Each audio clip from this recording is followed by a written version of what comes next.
Mao na ni itsura sa Chocolate Hills karon no nga minus na gyud kayo ang turista tungod sa nahitabo diri sa turismo diri sa Bohol. Maihap na lagi din taon ang mga turista diri sa Chocolate Hills. Adlaw nga Biyernes karon pero perting luaga diri. Mao ni siya.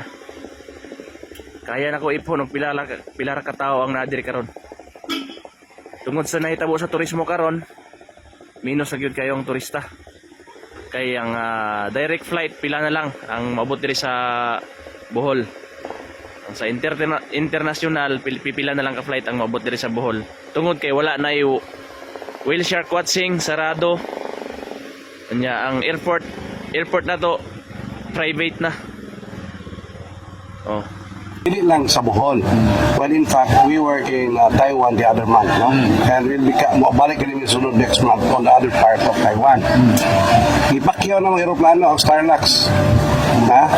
Mura rami ang paingon dito, maabot siguro mga 50, 60 to 70. Pagbalik na mo, 30 na lang eh.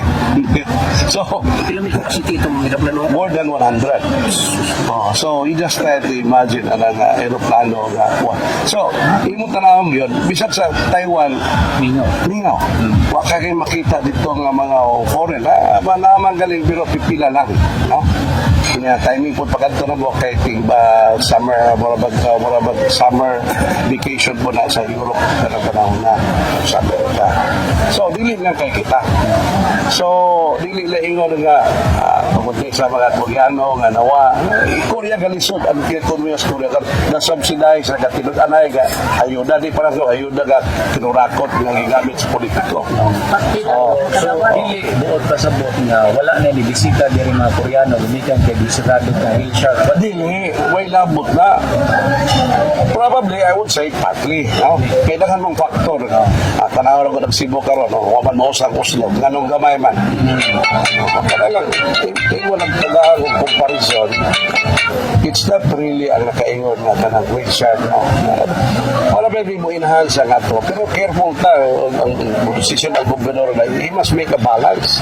Tanaw niya, sustainable ba ni klasiha o kisa may nabidipisyon only a few ba o kadaghanan ba ni o agli ang Koreano ra may gapanding ani niya o niya politiko may nangayong porsyento ano mo po iba ng mga legit nga inoon na matupad sa regala nga they went really they spent already 1 million just to go on marketing sa Korea. But despite of that, isang pag-ibalik pa ko, I'm so sure, once the economy of a country, mag-apiki gani na, di minus ginang turista, pugong gina, no? Likayang ginang mga unnecessary. Kaning mo, bakasyon ta, plan man na, og doon na ta exist ka kwarta, og doon, may atog i-travel. Ang mga tao,